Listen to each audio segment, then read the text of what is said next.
Welcome to the Fish North Georgia podcast, where we talk everything fishing here in North Georgia. Make a cast over that brush pile and bring wolf packs of spotted bass up. Georgia is blessed with so many of these electric-only lakes. No, I didn't say that, Danny. Don't be so, speculating now. On today's episode of the Fish North Georgia podcast, we sit down with Anthony Jones.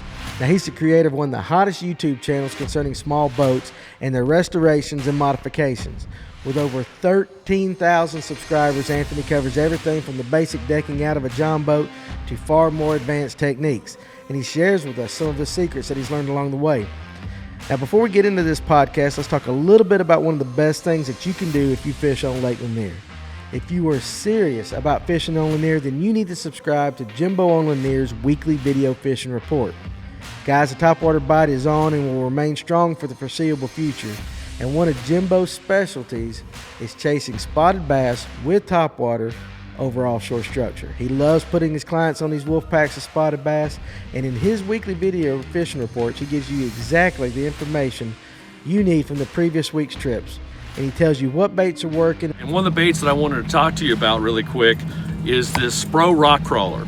This thing has really been productive over the last few days. And exactly where he caught fish. You'll save yourself a lot of time and money by knowing exactly where they are and how to catch them. Those irregular features along the ditch are the places that you want to begin looking for your bait and fish in order to find a spoon bite. He offers monthly and annual plans, so go subscribe to Jimbo on Lanier's weekly video reports today. Now let's get into this podcast with small boat expert Anthony Jones. All right, guys, we're here with Anthony Jones. How you doing, man? I'm doing great. Thanks for having me. Well, we appreciate you coming out to what is going to be our Fish North Georgia headquarters soon. You're the first person to get to do a podcast here at our new place off Highway 53. We'll be a retail store, hub, kind of hangout place in the near future. So yeah, I'm excited. I smell the wet paint on the walls, and I see some lures I'm probably going to take home with me, too. You can do that, absolutely. We're off to a good start. So a lot of people, this will be the first time they've seen this set up with a podcast. So just throw that in there, let them know what that's about. We're going to talk 10 boats today. Yep. Is that how you like to describe it? 10 boats, tiny boats, small boats, whatever. For those of you that do not know Anthony, he is an owner of a YouTube channel, basically under your name, Anthony Jones.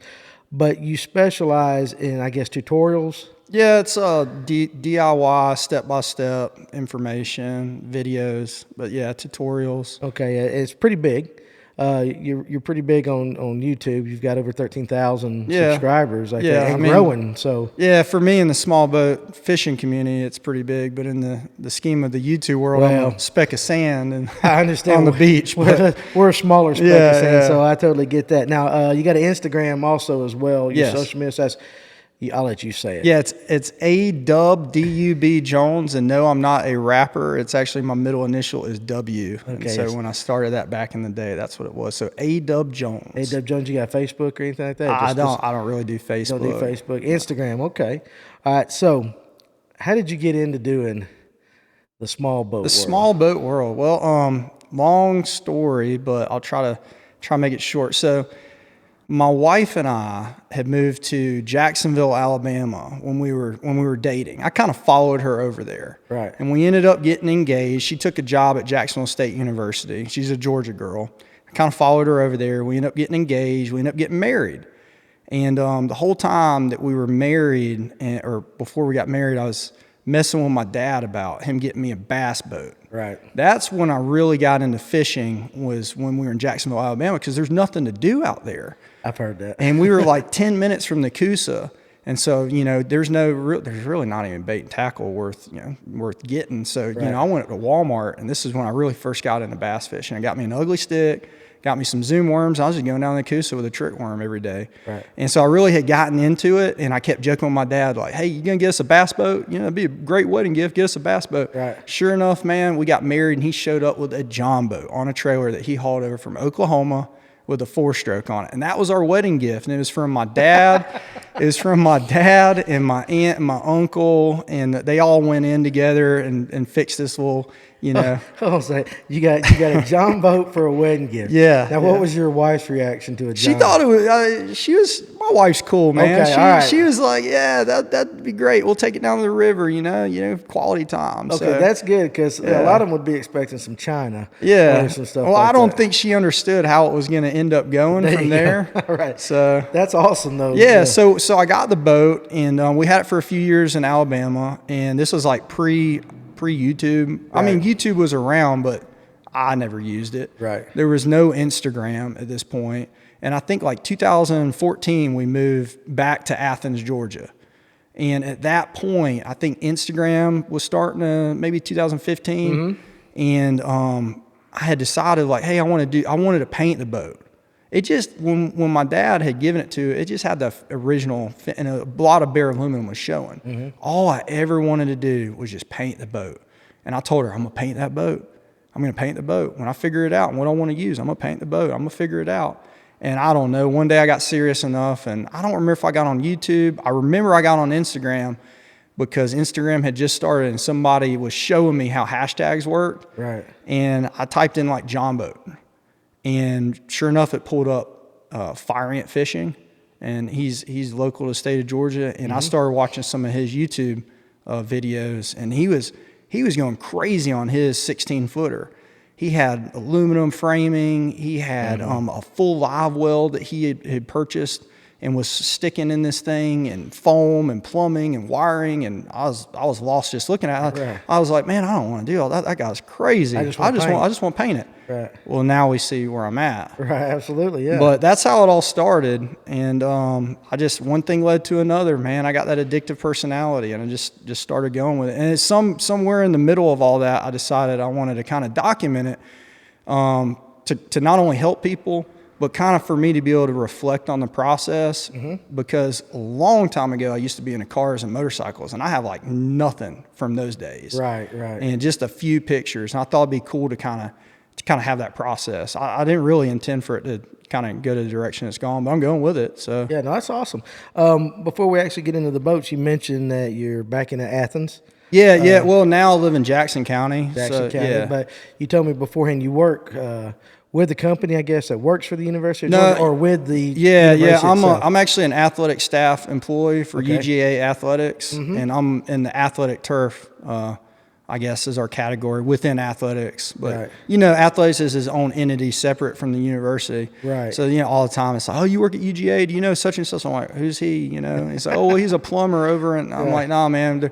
I think we've got like 500 or over 500 employees in athletics, but majority of them are trainers, coaches, sports medicine. Right. Athletic turf, we've got like 8 or 9 full-time guys, and then some part-time workers, and then students. What goes into taking care of an athletic turf? Seriously. It's crazy. I mean, I'm lucky because my boss is awesome enough at this point for me to have a 1-year-old and a 4-year-old to give me a stable schedule. Right. But man, there was years where I was at every football game on the sideline. I was there. You got to be there like 6-7 hours before kickoff. We mow Sanford the day of the game. Really? Touch up paint. Fill sprinkler heads with sand. Put out the pylons. And you've already been there all week painting it and making it look as perfect as you can make it. And then you're the last one to leave because a lot of times after the game we'll clean up and mow again. Gotcha. So I mean, it has been known to even do some other things after games. So you're responsible, though, basically. When we see it as beautiful as it is, that's your job. Yeah, I used to have this cheesy little line. I'd say, if you see the G, think of me, because I used to always paint the G's, but now I do all the lines. We've actually got a lot of students involved. When I first started in athletic turf in 2014 at UGA, it was just a full-time. We've been able to get some students and work out a program to have them come in, and we've got some ones we've trained well enough to where they're actually capable of painting logos, and it looks legitimate. So you mess with the hedges? We used to. We subcontract it out. It saves us time. Okay. So we subcontract that out to a local in Athens. I bet that's a job in and of itself. Yeah. There's years where I did that, and I'd go in and do it. I don't remember if it was Tuesday and Wednesday, so I could paint Thursday and Friday. Right. Or if I do Wednesday and part of the day on Thursday, and then transfer over to paint in the field. But yeah, it's cool. Yeah, no, that's a cool job. But there's a lot of work, man. Most people don't know. They just think it's cutting grass, but man, Like my boss, I don't even know what his IQ is. He's director of athletic turf. I'm just the detail guy. Right. And this kind of translates over to my John boat builds and my fabrication process. Like I could look at something and tell if it's right. I'm a problem solver, and I like to paint, and I like to make things look good. And so that kind of works to my advantage with what I do at work. Right. But and it obviously translates over to my YouTube content. Right. But like what he's got to know for grass science. I mean, he gets paid money to grow grass to play football on. And I it mean, looks good. Yeah, and it's got to look good. It's got to play good. That's true. Yeah. And I mean, he'll meet with coaches and they'll talk about wide receiver routes and cutting and soil moisture content and all that. You're over my head right there. So, but that's awesome. So, but at least now that he's got you on a nice schedule, I imagine that helps you with your YouTube channel. It does. It does. And he's actually a subscriber. When I put up a video. At first, it was weird when I started doing it because I didn't really want people that I knew to know I was doing it. Right. You know what I mean? Yeah. Because it's almost like you want to be successful at it and then everybody to encourage it after the fact. Right, right. You know, when you're getting outside of your comfort zone, I didn't really want anybody to know I was doing it, you know? And now it's kind of, I feel like it's to a level where it's like, oh, okay, yeah, that's what he's doing. That's cool. Awesome. You going to stick around here? No, I have no plans on quitting anytime soon. Right. Not to that level, but it's awesome that my hobby is kind of taken to be self-sustaining itself, you know? Well, you don't get to 13,000 viewers without putting out good content. Yeah, well, I appreciate it. You know, so that's that. Let's go back to the first boat, though, that you were talking about. Yeah. How did the first paint job go? It actually went great. I did it before my YouTube channel though. Okay. So are we rattle canning it or are we actually painting it? No, I used what's called a Lumahawk. It's by a manufacturer called Seahawk, but it's basically it'll give you a factory finish that's similar to what a John boat would come with. Okay.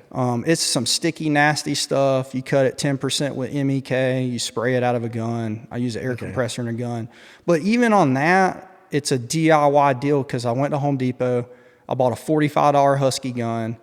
Right. You know, it's not outside of somebody's world to do it. You know, I'd never painted a boat before.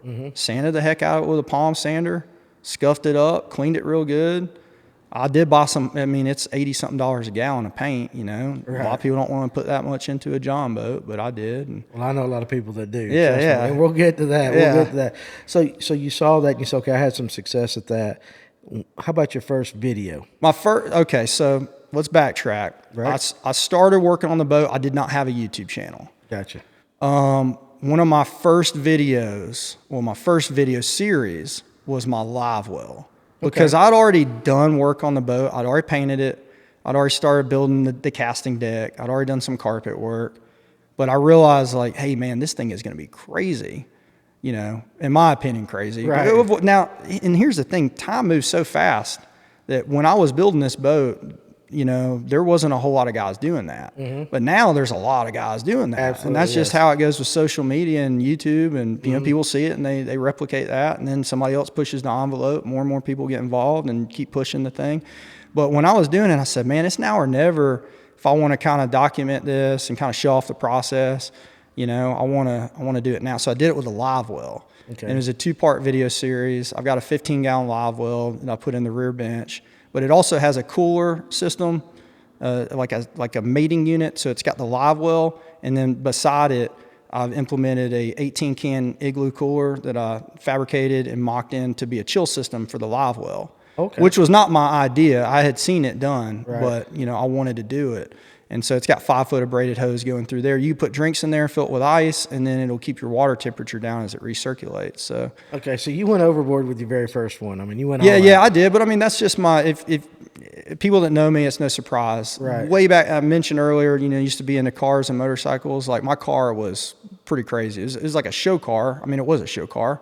Right. But you know, it was out there. Yeah. So you've made this first live well video. Got you some subscribers and all that, and just kind of got fueled by the success from that video, just slowly. Or you just wanted to do it to keep documenting it? All the above.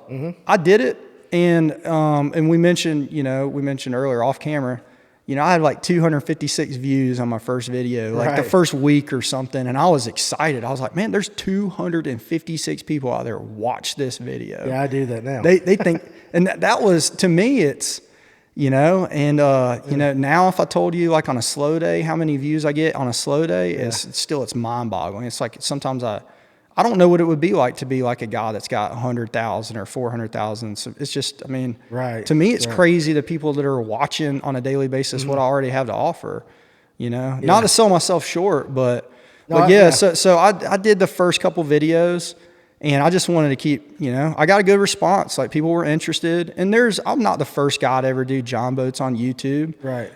But what the feedback I was getting, that the information was very in-depth, and it was informative, and just the way that I had edited it in the process, that people enjoyed it.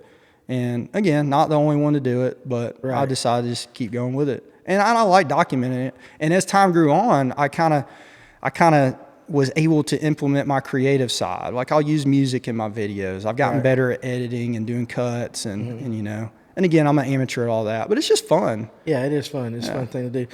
Now, if I were to ask you, we'll get into more specifics, but what's the most favorite video that you've made so far?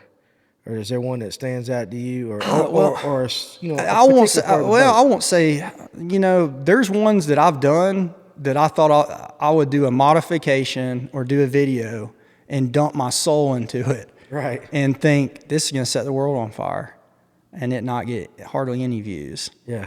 And the one that I've got, I don't know if it's at 275 or 300. I quit checking. I used to check all the time, and now I don't check as much as I used to, because it's kind of just doing its own thing. Right. But it's got high 200,000 views. It's a carpet video. Is that the one that I mentioned to you? Yeah, it beforehand? is. And it's just a DIY John boat, how I did my carpet. Yes. And I feel like there's some pointers in there that people find informative.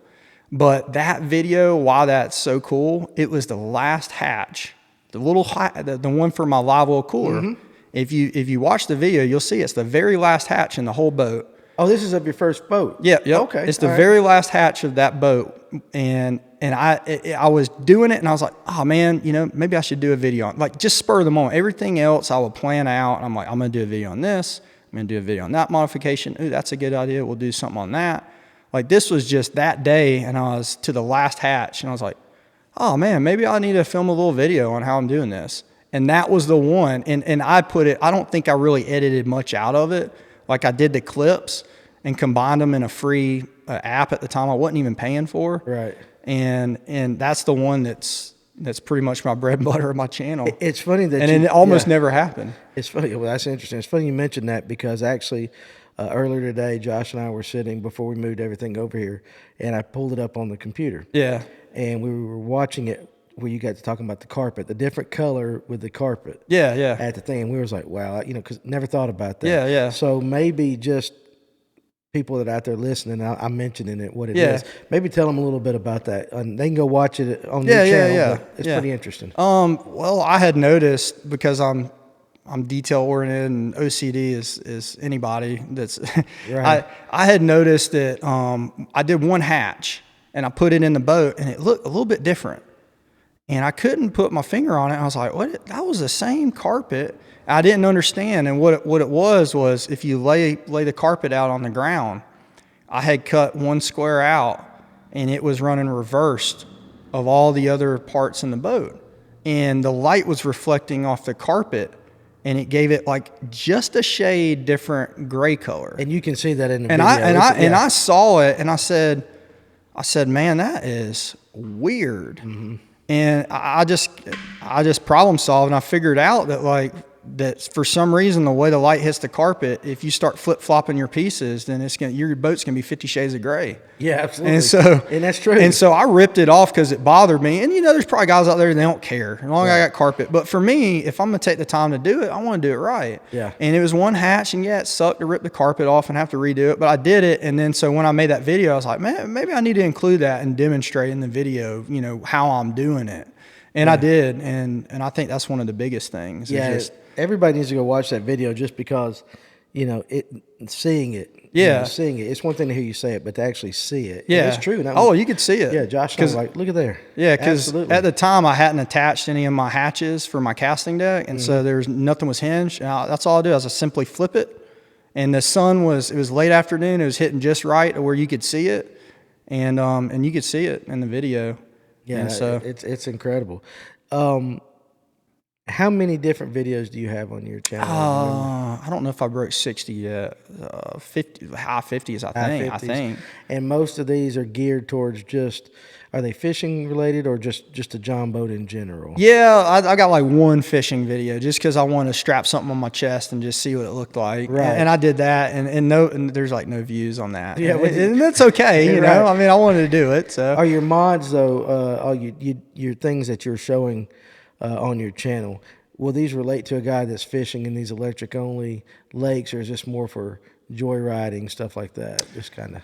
I feel like there's something for everybody. Gotcha. Okay. A lot of the content is geared towards the individual just wants to maybe do something to their boat. Gotcha. You know, how to add lights, how to carpet. You know, I cover my floor system, which is a very simple system of foam insulation, covered in 11/32 plywood that's been coated in fiberglass resin, that's been sanded, smooth, and then wrapped in carpet. But then some of it is more advanced. Like my live well system is an advanced setup. Right. My electronics I try to lay it out very simply. But man, I went like 3 video series on wiring my boat, and they're 15 to 20 minutes a video. But I promise you, it is step by step. Right. And I try to dumb it down because I'm not the smartest individual. I did all the legwork, and I watched all the videos on YouTube, and I Googled all the forums to try to just figure out. And you know, everybody when it comes to wiring has their own idea of what's right and what's wrong. Right. And so I showed how I did it and what I thought is the best way. Okay. So I feel there's something for everybody. But now I'm doing some electric tournaments, and I'm kind of gearing up towards some of that stuff. Okay. So do you cover anything about motors and stuff like that? Or? I just did a motor video. I have a electric outboard. It's a 6 horsepower from a manufacturer called E-Propulsion. A lot of people haven't heard of, but I've got their unit, and I think it's pretty awesome. Okay. What kind of, I guess, speed are you getting out of yours? I ran yesterday at Bear Creek Reservoir with slightly windy conditions, 82 degrees, and cloudy overcast. I mean, somebody takes that into consideration. It varies though, you know. In my boat with one guy yesterday, and keep in mind, I've got the motor on the back, the lithium-ion battery that's a 48 volt for their e-propulsion. That's a Navy 3.0 is what they call it. That battery is 67 pounds. I've got a 12 volt deep cycle up front that's high 50s. Right. Okay, and underneath my casting net for all my electronics. So that's the weight plus me. I was running 7.3 yesterday, wide open. All right. So I feel that's getting it for electric. And it's not going to be the fastest. Now you go get you a 9. Now they make a 9, and there's competitors, but for me, 7.3 is perfect for what you're covering some water. We actually have some guys down in South Georgia that are cranking like 22 miles an hour. That's just ridiculous. they're on plane. But yeah. And you know, being out there yesterday, there was a guy on the bank, and I came by, and I was creating a wake, and he's just looking at me like, "Who is this idiot out here?" Right. And I wanted to stop and say, "Hey man, you're going to see a lot more of this as time goes on, as the cost starts going down." Right. And these are going to become more and more popular because the competitive advantage is amazing with those electric motors. You could say what you want about the cost, but me and my buddy Ryan Fire Ant Fishing, he's got a YouTube channel, but he's my tournament partner, and we fished 2 or 3 weeks ago at Hard Labor, and he actually caught big fish that day. Now it wasn't a monster; it was like 5'9", but nobody was catching any fish, and we caught that fish on blast off, and we went 3 miles up lake into a cove. Was the first one in. Caught that fish in some brush and got out of there before another boat showed up. It helps, doesn't it? It really does. It helps. And the cost will come down, I think. I mean, doing it. I equate it when people are like, well, what was the cost? The setup I have, now there's competitors, but the setup I have for the battery and motor is right at $5K. That's a lot of money. And then you have that whole argument about, well, if I'm going to do that, I'm going to buy a bass boat, or I'm going to do, and then we could talk about why electric fishing and why fishing the gas, the big lake. But long story short, that motor is I mean, to me, it's worth it. It's worth it. Yeah, absolutely. I can see it. Now let's take what kind of like that and let's split it into two things. Let's start with somebody who's let's talk about like a beginner who has a John boat, or they're looking to get a John boat, and maybe they want to deck it out, build it out like that. So we can take maybe get your recommendations on what you think the perfect size John boat is to start, because I know they're everywhere, and maybe some of the cheaper modifications they can do, motors, and then we'll work our way up to some high end stuff. Yeah. So let's take a guy, lower budget, just wanting to get in, doesn't know if he's going to like it or not, but what would you recommend for him to do? Probably 14. Okay. 1436 is what I got. I mean, if you want a little bit more stability, if you don't have sea legs, if you're a little bit bigger guy and you're afraid of falling out of the boat, maybe 1448. Right. I'd go 14s. I'm actually building a 12, but it's going to be sketchy. I mean, you can do a 12. I mean, you can. You just there's pros and cons to everything. I'd probably go 1448. It just seems like to be the standard. Okay. And you go 16, and you're not really. I don't really call a 16. I guess it is still a small boat compared to the bass boats, but it's still a big boat. 16 is. I mean, you wouldn't think 2 foot makes that big of a difference. When you start building a 16 and see how much bigger they are, that 2 foot makes some difference. Absolutely. So what would you recommend, some basic things? He's got a 1436, say a Lumacraft or something like that. Let's start with some basic modifications on the boat. I would do a casting deck up front. I probably would not gut a whole lot like I did to my boat. I'd probably leave. I like having floor space. Right. A lot of people say, well, how stable is it? Well, my answer is, where are you standing? Because if you're up front on the casting deck, up high on the front end of a John boat, you're going to have a whole lot less stability as if you're down in the floor system. Right. So I will actually fish a lot from my floor system. I haven't completely, there's guys that'll deck the whole thing out. Right. And I'm not big on that. Okay. And plus I still, the thing with the wife, when I started getting into this, she was like, well, that boat's half mine. I don't want you sticking a trolling motor on the front. And I don't want, what about the kids? Where are they going to ride if you put it? So I left the middle bench, and I have 2 foot of floor in front of the middle bench. I've got my casting deck. And then in the rear, behind the middle bench, I've got floor system. And then I've got my rear bench where it used to be a rear bench. It's still there, but it's a live well. And behind that, I've completely filled that in. So I've got a rear deck. Right. And so it works for storage, battery storage, tackle. And then you still got floor space. So if I was just getting into it and I didn't want to be Anthony Jones and go nuts, right, I would probably get a 1436, 1448 if you could get one, get a good deal on one. And then just kind of depend on the condition, maybe give a paint job, invest in making sure it don't leak. Checking your rivets. Maybe. Let's just say somebody's got a leak. How would you fix that? Well, you got to rebuck the rivets. Okay. If you can't get it tight. My new build, my 12-footer, that thing is like, the boat might as well be a beer can. I mean, it is flimsy, sketchy. I got it for $125 to prove a point that I'm going to build this thing into one of the baddest 12 foots like on the planet. That's kind of my goal. Right. And I'm doing some things to it fabrication wise when it's done. I mean, I think it's going to be pretty cool. But on that boat, it's got caulk around the rivets.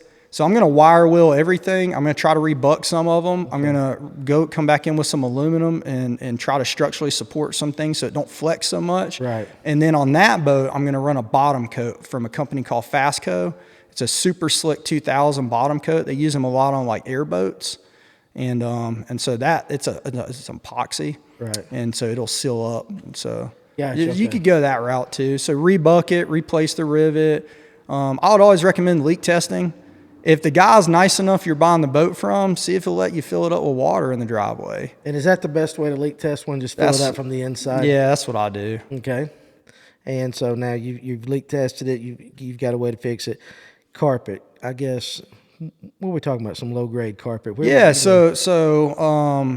take pride in saying that I've, like you said, 13,000 subscribers. And again, I'm not trying to be all that, but you got to remember, I've got a YouTube channel with that kind of a following, and I've got $65 worth of Home Depot carpet in my boat.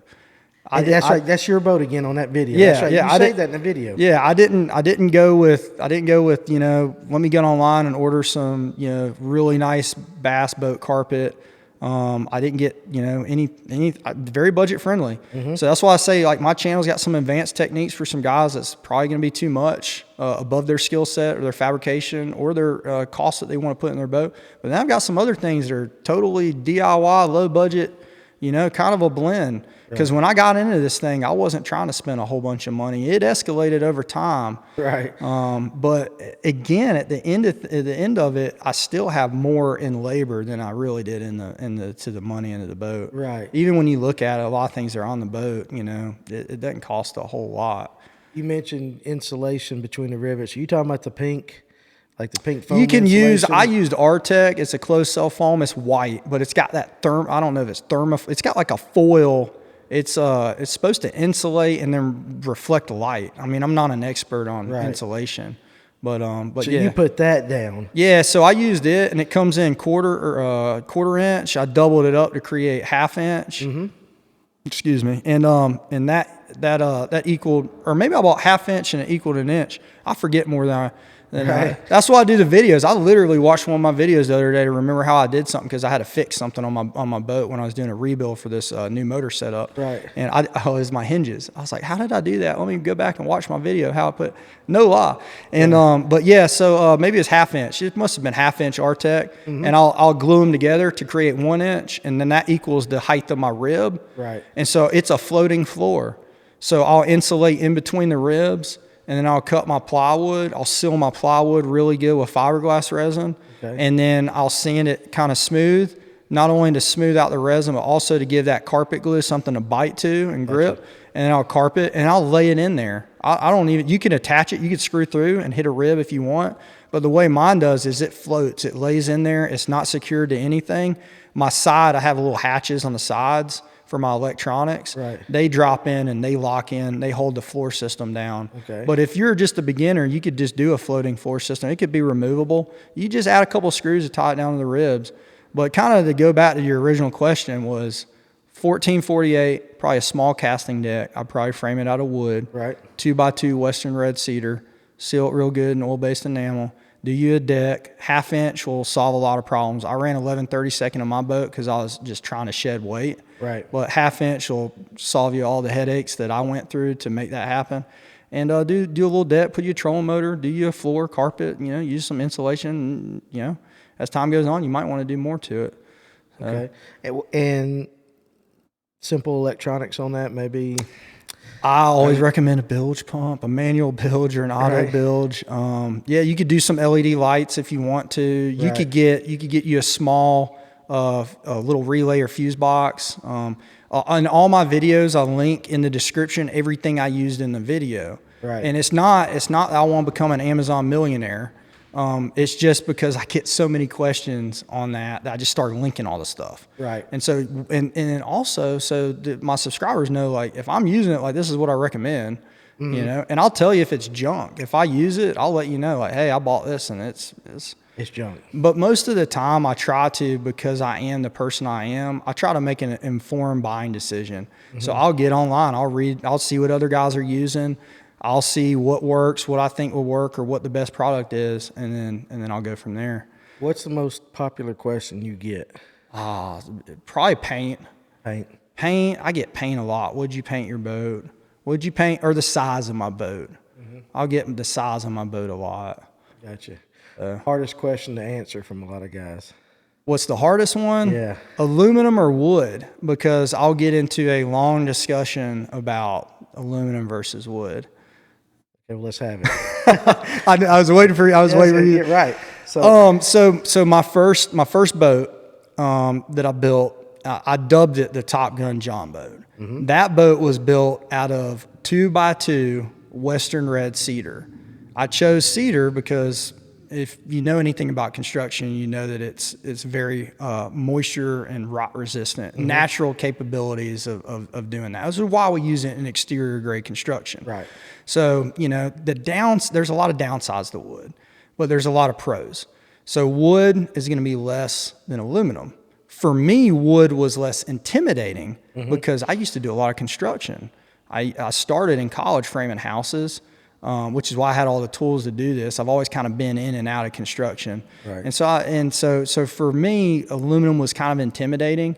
I don't know how to weld, and you don't have to weld, but you got to do rivets, and it just looked complicated, and I know wood. So I said, well, I'll just rip some wood down, and I'll do it out of wood. Right. And so wood was my safe zone. But pros for wood, if you use the cedar, you're going to save a lot of money. Right. Yeah. I mean, just go to Home Depot or Lowe's and look at the cost per 8-foot stick of 1/16 angled aluminum, which is what I'd recommend, because that's the negative to aluminum. If you go with 1/8 aluminum per linear foot, it weighs more than Western red cedar 2x2 form. So my Western red cedar 2x2 deck will be lighter all day, opposed to any boat framed in tube aluminum or 1/8 aluminum. Okay. And that's a fact. You can weigh it. Right. Now, 1/16 angled aluminum is a game changer, but here's the deal. You got to find it.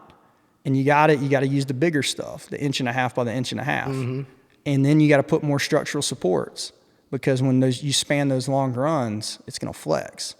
And so the framing process is a little bit more detailed. You kind of got to have a little bit more know-how to use that. So for a beginner though, you would just recommend trying to do the wood. Wood, you could do aluminum, it'll last a lifetime. Right. But my thing is, wood to me will, because I know that I use cedar, and then I know that I coated it in 4 or 5 coats of oil-based enamel, so it's going to shed water if it gets wet.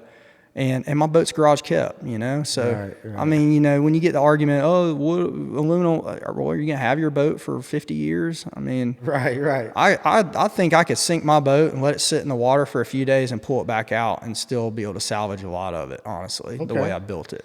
So you would definitely recommend coating all that wood. Just as an extra precaution. And see, that's the other thing when it comes to wood framing. I'm not here to tell anybody they're doing it wrong, but if you're going to frame your boat out of wood and you're going to frame it all, and then once it's in the boat, come back and try to paint it, you're kind of doing it backwards. And I get it. It's not the easiest thing to do, to piece stuff together and then paint it and then put it in, but that's like how I have to do it, because that's the only way to seal it in case you do take on a lot of water. Right, okay. The water's going to go to where it could get into those pores. And so if you're putting your framing in and you're only sealing the sides and the top, but you're not sealing the other exposed areas, they're making contact to the boat or they're hitting the deck or whatnot, then you're just not doing yourself justice. But then again, I mean, you really have to sink a boat for water to get in there. That's true, yeah. So I don't know. Okay, no, that's a very interesting argument. So, never thought about that. Yeah. So that's the biggest one, is like wood versus aluminum. And at the end of the day, it's cost, comfort zone, and then the lightness is depending on the materials. Now I've heard, and I'm not an expert at this, but I've heard that it's bad to use treated lumber in an aluminum boat. Why is that? I'm probably going to butcher this. I'll just say this because I don't know the exact. It's like copper sulfate or copper something. There's a chemical that's, the way I understand it, there's chemicals in the treated wood that will have a corrosion effect on aluminum. Okay. It'll start to pit it and eat it away over time. Okay, so not something that, happens overnight. Now I did see somebody that's actually reached out to a pressure treated wood manufacturer that makes this other type of pressure treated wood that says that they don't use that chemical, and so there's the argument that you can use it. I just stay away from it. Gotcha. So that's why you would rather just get the cedar and coat it yourself. Yeah, cedar might as well. The way I see it, cedar might as well be pressure treated. Yeah, go buy you some cedar and leave it in the yard and come back in 5 years. That's true. And see what it looks like. That's why. And that's something that's gotten rained on and sitting in the yard, baking in the sun every single day. Now, is your boat going to do that? I hope not. Right. At least put a cover on it if it's going to be outside. Right. So, what's the biggest mistake the average individual makes on an aluminum boat? Probably, overkill. Okay. Probably overkill. I'm just going to put it out there. Right. 2x4s. 2x4s every 12 inches. Yeah. Put more into that than they do in a wall of a house. And I'm not trying to be a jerk, but I was talking to one guy. I was like, hey man, like, you're not you're on 16 centers in your walls on your house. Right. You know, your trusses are 2 foot in your garage. I mean, you're in a John boat. You don't need to be 8-inch centers with 2x4s on a casting deck that's only supporting 180 pounds. Right. I mean, and at the end of the day, you know, you do whatever you want your boat. It's your boat. But I just feel that for me in particular, I use 2x2s and I use Western red cedar. And another advantage of the cedar again is it's light. So the 2x2s is just because I don't feel it's necessary to use a 2x4. That's a lot of beef.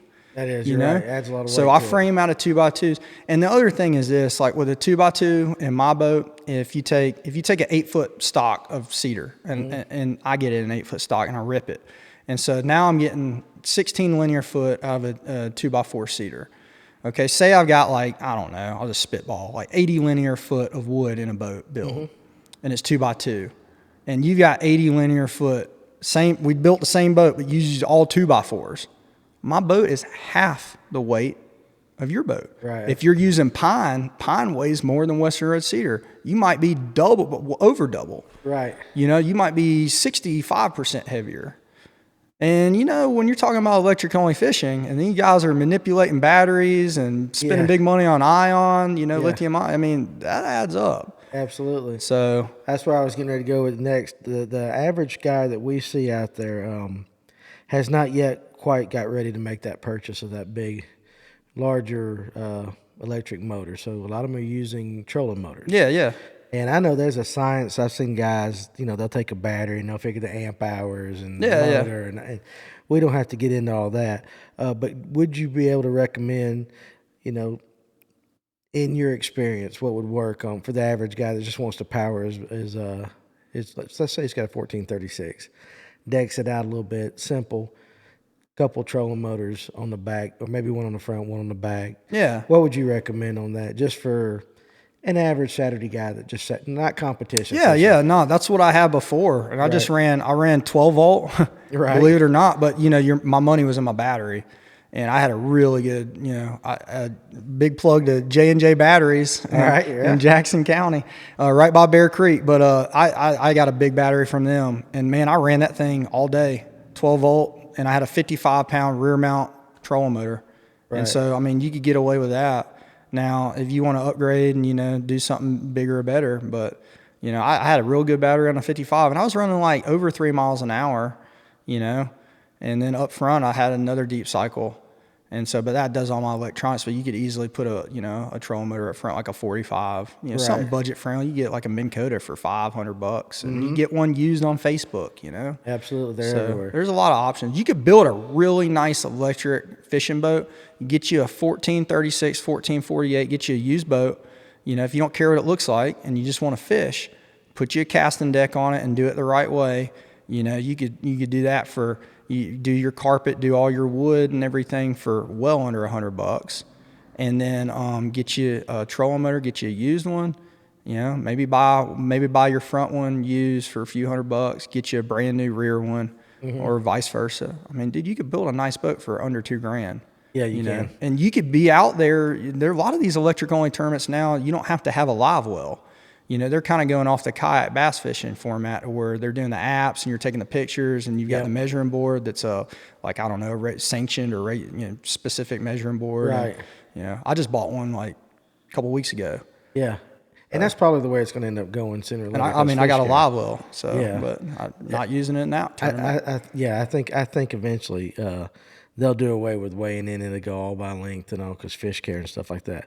Now let's switch to higher end stuff. So let's say a guy comes to you and he says, all right, you got an unlimited budget. Yeah. You got an unlimited budget. I want you to build me one and we're going to make this in 4 fishing. Okay. So you still going with the 1448? So what are we looking at now? Probably, unless you want the 16. I'd probably stay in that class, to be honest with you. If I love my 1436. I think a 1448 would be a little bit better though. Okay. So you got a 1448. Whatever you want to do with it. Whatever I want to do with it. Now, let's start from the beginning and work it all the way to you deliver it to the guy. All right, so drops it off, we'll probably one of two things. I mean, we're going to paint it. Right. So we're going to go ahead and go inside of it. and do some sanding inside and get the inside prepped. Then I'm going to run 16th aluminum ledgers all the way around the inside so I could tie my framing in. Okay. But before I frame too much, we're going to go ahead and get the outside prepped at that point and then spray everything that's going to be exposed inside that you're going to see a final product paint job. And then we're going to go outside and do a final product paint job.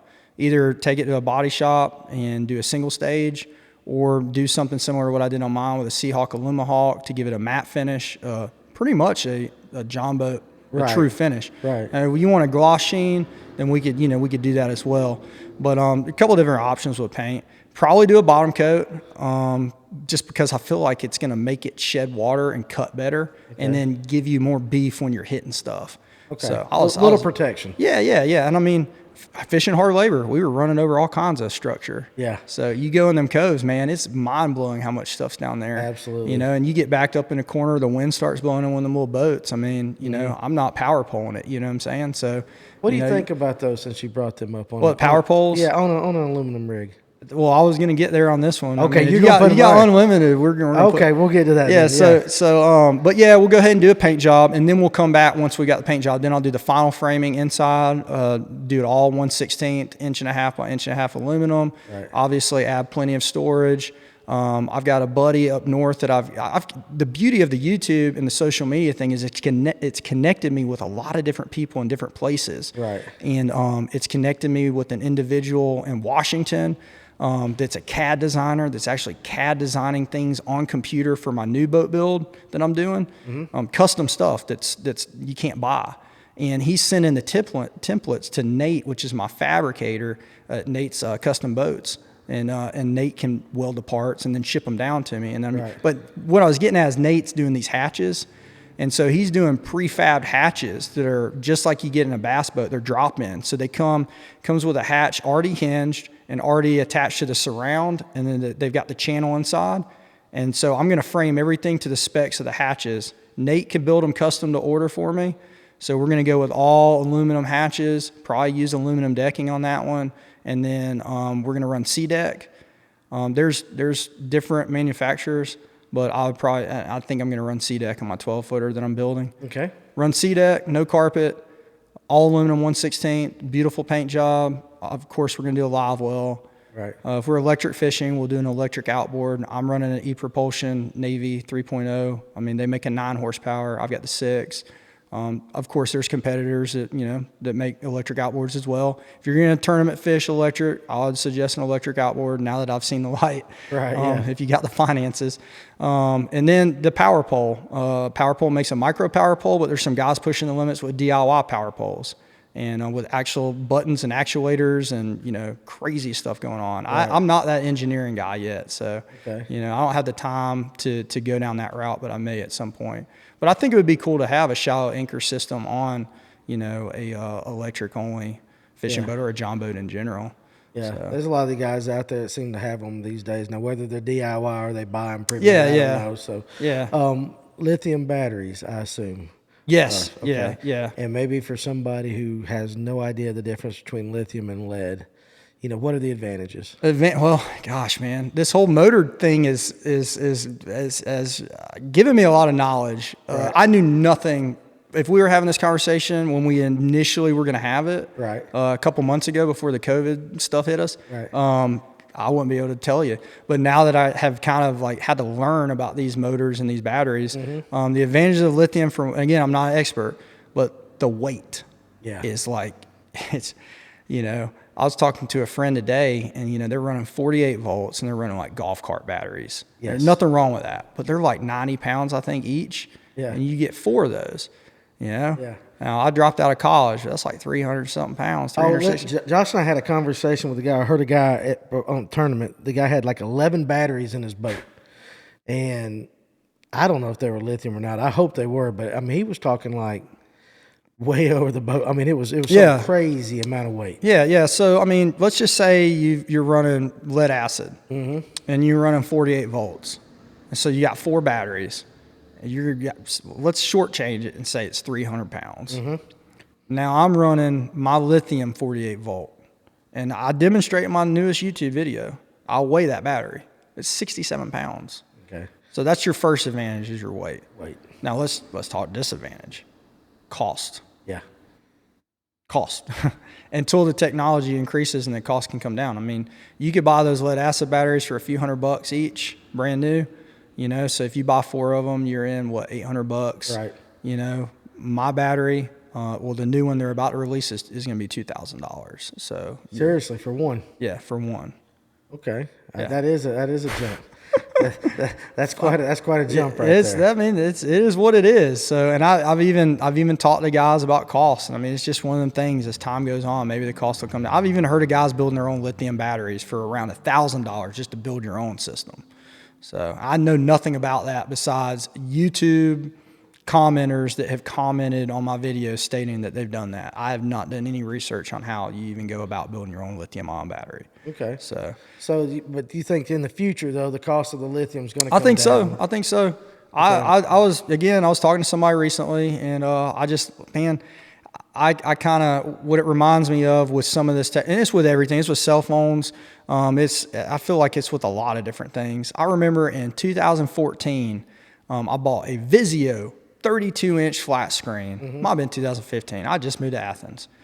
Oh, I'm sorry. 2006. What am I talking about? The second time I moved to Athens was in 2014. Right. So I bought a flat screen. Dude, it was like $900 for a 32. Yeah. You could go up to Walmart right now and get one way thinner and way better picture for like $150. Right. Yeah. So I'm hoping that trend will also happen with lithium. Right. I think over time the cost will come down.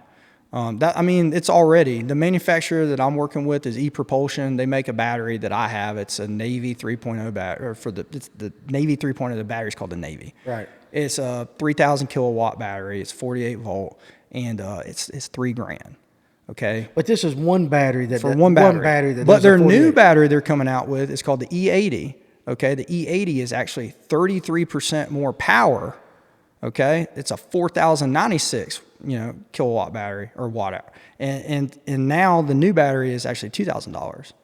So the new technology is more powerful and cheaper. Yeah. So long story short, new battery, bigger capacity, more power, less in cost. Okay. So I don't know. I got you.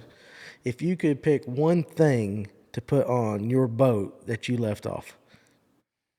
Oh, yeah, that's the easiest one because guys say it all day. Trolling motor up front. I have no trolling motor up front. I'm the only guy in the state of Georgia that's got a John boat that does not have a trolling motor up front. I shouldn't even be here today talking to you because I don't have a trolling motor. I guess I don't fish. Right. Yeah. But I mean, I try to explain it in my videos, and I get it like it just, honestly, I guess I'm going to put one on there just to satisfy everybody more so than I need one. Right. But when I initially built my boat, it was still going to be a family boat. Right. Yeah. I mean, I got 2 kids and it was a gift to me and my wife. And she was like, don't take our gift and turn it into this bass boat. And I said I wouldn't, and it's turned into that. It's turned into a bass boat. And she's accepted it because I've been, I guess, embraced and had some success with it. But yeah, there's no bow mount truck, and it's not I can't afford one, and it's not that I don't want one. I just didn't do it. And now it's the boat is so modified that if I go back to put one in, I'm gonna want a recessed foot tray, and to do that, then I got to shuffle my hatches around, and to shuffle my hatches around, I got to move my 12 volt, that I got up front for my electronics. I got to move it back. And then, now we're relocating framing, and then, if we got to gut it and do the carpet, we might as well do C-deck. Now we're going to gut the whole boat, and so that's just how I roll. So right. I got you. No, there's nothing wrong with that. Now, I noticed you said now you're getting into fishing now. Yeah. And so you see a lot of guys out there. I mean, you see all kinds of boats out there, different kinds of boats out there. For electric only fishing, what do you think is better? Someone who goes and gets an old bass boat, or somebody who gets an aluminum boat and decks it out? I mean, what's your preference? I think aluminum, but I mean, again, I'm not an expert. I've never done the other, so I just know cost and the weight. I mean, yeah. What was a good aluminum rig compared to a bass boat weight wise? You have any idea? Because I don't. Well, I think my boat factory was supposedly like 130 pounds. Right. My 12 footer that I'm building, when I picked it up, like when I went and bought it, I literally lifted it with one hand and threw it in the back of the truck. Okay, so it is sketchy. Yeah, it's super. It's like like I said, like a beer can. I mean, it's now I'm gonna add weight to it, obviously. Right. But I mean, they're light. Some of them are really light. Now, when you start putting stuff in them, that's when you create that weight. And the weight, a lot of them could take the weight. I'm not U.S. Coast Guard guy. I'm not going to sit ask you here. that, I'm not going yeah. to tell anybody, hey, man, and I'll get them. I'll get the comments of, well, that's not. But I'm not going to be that guy. If you want to put 20 lead acid batteries in your boat, Right. more power to you. Yeah, it can ride an inch over the water. That's But fine. I mean, that's your prerogative. But Right. but me personally, I try to be conscious of what I'm doing in the boat. Gotcha. And what can I don't want to just squeak by. I want to make it right. But what can I get away with? Gotcha. Can I cut weight by, instead of 2x4s using 2x2s? Yeah, you can cut half the weight, and it'll still be structurally sound. Can I shed a little bit of weight by dropping from 1/2 inch to 11/32? I could shed some weight. Right. And you know what? It may only end up in plywood, I save 15 pounds. But 15 pounds is 15 pounds. And then you save another 15 in framing. And then, you just kind of, and it adds up. Yeah. So, Absolutely. That's a good tip. Now, your YouTube channel. yes. Let's talk the future of it. Where do you want to see this thing? I got asked this question the other day. I really don't have a game plan. As bad as that sounds, I don't have like written down goals. Right. As far as I have written down is future content. But I guess at the same time, from a business standpoint, I don't have like, hey, I want to do this. I want to do this. I just know what I'm going to do boat build wise. I've got a 12-footer I'm doing. It's going to be its own beast because it's going in the bed of my truck. Right. It's trailerless. And I think that that's going to be pretty cool because it's going to get me into some spots I probably shouldn't go. Right. And I've been there. I understand that. and the technology I'm going to try to cram into that is going to be awesome. The lithium-ion battery with the same electric outboard I've got on my 14 is going to be transferable to my 12. Gotcha. And so we're doing the bottom coat on the 12. We're doing the aluminum framing. We're doing the sea deck. We're going to do a lot of things on it. They're just going to make it a really, I say we because my subscribers are joining me in the process, but really it's just me. Well, let me ask you this. You mentioned your subscribers. Has anybody given you tips that you were like, you know what, that's a smart idea, and you've incorporated it into what you've done? Yeah. Gosh, man, I'm trying to think of one off the top of my head. Or maybe had an aha moment. Like, man, Yeah. I mean, and it happens often. Right.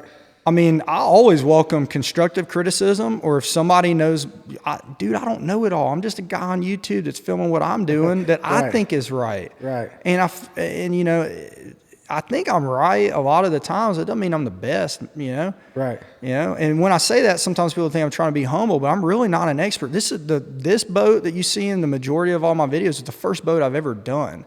I'm just a guy with some constructive skill set that has a slight background. I didn't own a construction company. Right. I just did it for a while to make a paycheck. And an eye for detail, and I do R&D or whatever. I get online and I do research, and I try to figure out what is going to work and what other people are doing. And I put my own spin on things. And then that's kind of what you see. Now, in your videos, when you do research and development, you kind of pass that information on to somebody. But if you see something, guys, this is totally wrong, you do not want to do this. You have those in your videos as well? Not necessarily, because I don't want to dog anybody out. I'll try to explain why I'm doing what I'm doing. Your way. Okay. Yeah, and the benefits of it and why I think it's the proper way. Yeah, it's like anything in life. I mean, you take it back to construction. If you're framing a house, there's proper ways to frame a house, Yeah. You walk into a house that's being framed. I framed houses for years. I could look at stuff and tell. My uncle used to say he's a framer. He's not a rough framer. He's a framer. Mm-hmm. He didn't he made sure you called every board. If it had a crack or split, we'd chop it into blocks. If it had a barked edge, you're going to use it on a corner or somewhere where it wouldn't be seen. I mean, he was very precise. That's how I try to do my John boat stuff. Mm-hmm. And there's a right way. I feel there's a right way and a wrong way, But at the same time, I don't want to tell anybody, hey, how you're doing. And I get those, it's social media world, everybody wants their voice and their opinion heard, hey, you should do this or you should try that. I'm just showing what I'm doing. If you could my thing is I'm all about positive vibes. If you could look at what I'm doing and be inspired or take something away from it, mm-hmm. That's awesome. That's what it's out there for. Right. I'm not charging anything to do this. Yeah. I don't have a Patreon. I don't have a PayPal. I don't say send me money. Right. I try to answer comments. If you DM me on Instagram, the reason when you ask Facebook, I have a Facebook. it's like family pictures. I get guys that'll find me on Facebook and try to add me and stuff. And it's like, dude, if you want, send me on Instagram. It's dedicated to my boat build stuff. Gotcha. But yeah, man. I mean, I don't even know what I was talking about at this point. I lost my train of thought over We here. went down a rabbit. We were talking about the future of your YouTube and stuff. Oh like yeah, that, I mean, just continue to do boat stuff, do more product reviews, just push the limits, do tournament fishing. But I'm not trying to film all my fishing. There's some other things that I'm going to branch out into. I want to learn more about fishing because we talked about before this was I'm kind of a creative guy with some artistic expression that kind of put that into fabricating a boat and kind of documenting that. Right. And I get to kind of sink my heart into that. But at the same time, I was never really that much of an angler before I built my boat. It started as something to just get me out on the water to get better at fishing and learn more. And then as my boat got built and now is built, now this is my first year doing electric tournaments. And How you liking it? it's fun. It's fun, you know. I did bad at hard labor. I went to Bear Creek yesterday and did bad. We talked about that too. Had one get off. I'm learning. I'm learning about hook sets. It's a totally different world. I understand. And there's some really good fishermen in this neck of the woods that do electric only. There's some sticks. Oh yeah, and that's what I'm hearing. There's guys. Yeah, that's what I'm hearing. Guys that should just go and be on FLW. They should. There's or actually a Elite. few of them that could. I mean, there's a few around here like that. So, all right, Anthony. Well, I mean, I guess you've really given us the basics of the small boat world and a lot of stuff for us to think about and for our listeners to think about. I want our listeners to follow you on YouTube and Instagram. So maybe before we go, give them where they can find you at again, and maybe again just what to look for. Yeah, on Instagram it's A-Dub. So A-D-U-B Jones. Right. And then on YouTube it's just Anthony Jones. And a lot of times you could just Google like Top Gun John Boat or Top Gun John Boats, and it's going to pull up because I guess that's a popular search, or it just kind of correlates to my boat or the hashtags. I don't know how. Right. I don't know how. You, smarter people don't need to know. Just make the video and see what happens. But as far as like the YouTube, just check it out, guys. If you want to learn more about it, I've got DIY from stage.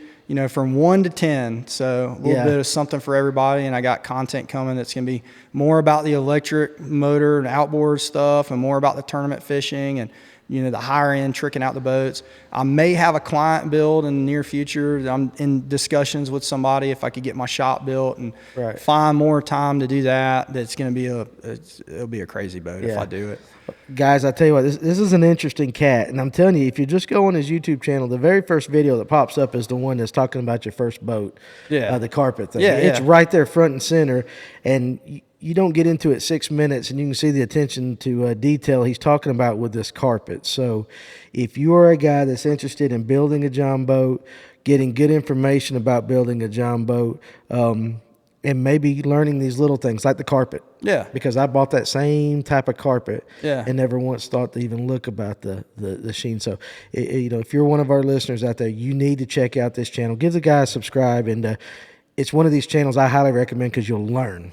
Yeah. And that's the cool thing. So, Anthony, I appreciate you coming down here. Thank you, guys. I appreciate you being the first guest in our new place. So, maybe in 6 months, we'll revisit it, get you back down here, see how that 12-footer is going. Yeah. We're just about a little bit of hour and some change away. So, We'll see how it's going. And we're going to get this guy out on Latham. In his boat, and we'll do a little fishing. Yeah, just so everybody knows, I would have brought it, but we got thunderstorms and rain and everything else, and so we need to do that. Maybe we can make a video together, just kind of showing your boat out on Latham. And man, I'd love it. That's perfect. So I appreciate you. Yeah, thank you. All right.